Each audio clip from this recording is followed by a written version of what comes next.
Thomas joins us up next in Greensboro, North Carolina. Thomas, welcome to the show. Hey, y'all. Thanks so much for having me. Sure. How can we help? So I have one primary question and then a second one if we have time for it. But to give you some context and background to the first one. So my fiance and I are wondering if we're about to spend a little bit too much on a honeymoon or not. So she is projected to make about 28, I'd say about 32,000 this year. She is a beautician. She does hair cutting.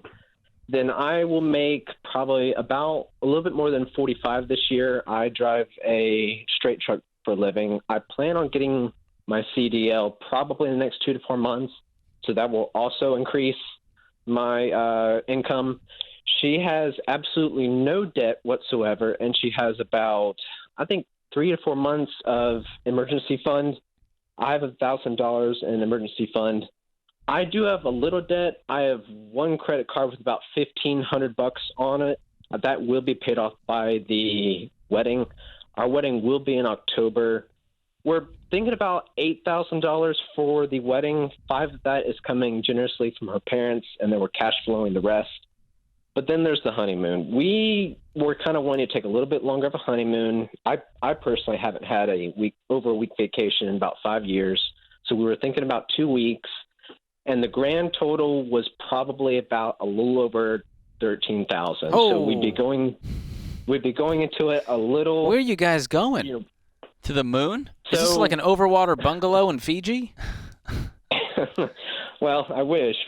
So we will be going about, if we can afford it, we would be going to St. Thomas and the Virgin Islands for about a week. Then we'd be coming back home, going to our state fair in North Carolina for about 2 days, and then going to the Biltmore Resort in Asheville for about 3 days. So that would all be paid for in cash as well. We'd be cash flowing that. So that was kind of my question. We'd be making about $75,000 a year when we're married together, but we were just trying to figure out, even though we were debt free, even though we would have a decent income, if maybe we should back off a little bit. Yeah, I mean, I don't know if I'm a cheapskate, but spending $13K on your honeymoon and $8K on the wedding feels backwards to me. That's pretty wild. That does feel a little sideways. That's like the guy that buys the $2,000 car and puts $5,000 rims and tires on it. Just seems a little bit backwards. Gotcha. So, I mean, Okay. I don't know what you spent on your honeymoon, John. Not near that. The I purpose think like of the honeymoon, $500 or $600. you're going somewhere tropical. There's not that much difference between Cancun and St. Thomas as far as, a nice view. So if I'm you, I'm going to do some heavy research to go, how can we cut this thing down to $3,000, $4,000 and still have an amazing time? Yeah. Yes, if you don't mind, we have done a tad bit of research. We did get a person to look over things for us. It's really things like the flights that are just killing us. So again, we've only put the deposit on some of these things so we can take it back.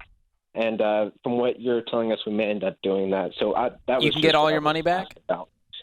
I believe so. We've only put like $300 or $400 on the deposit, and they're countable 2 weeks up until the arrival. So okay. So as a guy who's been married for a long time, I just went to Asheville for my 20th anniversary. So it's a great place. You're picking well. It's awesome.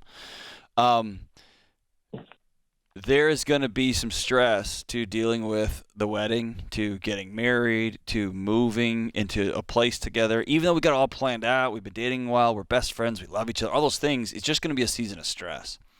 And if you throw $13,000 going to this country, then getting home and then going here, you're going to end this 2 weeks more tired than you started. And then you're going to launch back into work. She's going to be back, right? So you're setting yourself up to stumble at the starting line. I would much rather you take a much smaller, a less expensive, not cheaper, but a less expensive time for y'all to just be together and rest and enjoy life, have some fun, do some cool. And rest doesn't mean do nothing, right? But rest means we're going to do some stuff that's going to be cool. And then let's put a pin in it. Let's say our 5-year anniversary or our 3-year anniversary or our completely debt-free anniversary. We're going to St. Thomas for 2 weeks and we're going to blow it out. Dude, do that, right?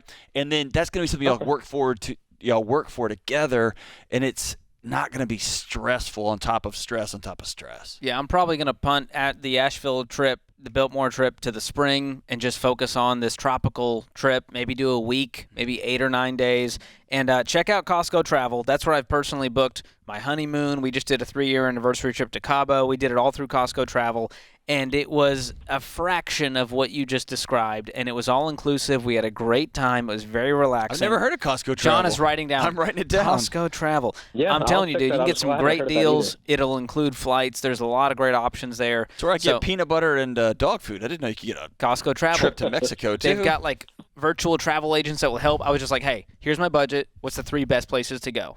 They told me. I said, what's the 3 best resorts on each of those? Great. You just saved me 14 hours of research. And I just booked it. I'm in. So that's what I would encourage you to do, Thomas. Congratulations on the wedding. That's fantastic. But 13 grand, goodness gracious. That's some bougie lifestyle right there. To go back to the fair and eat fried Oreos.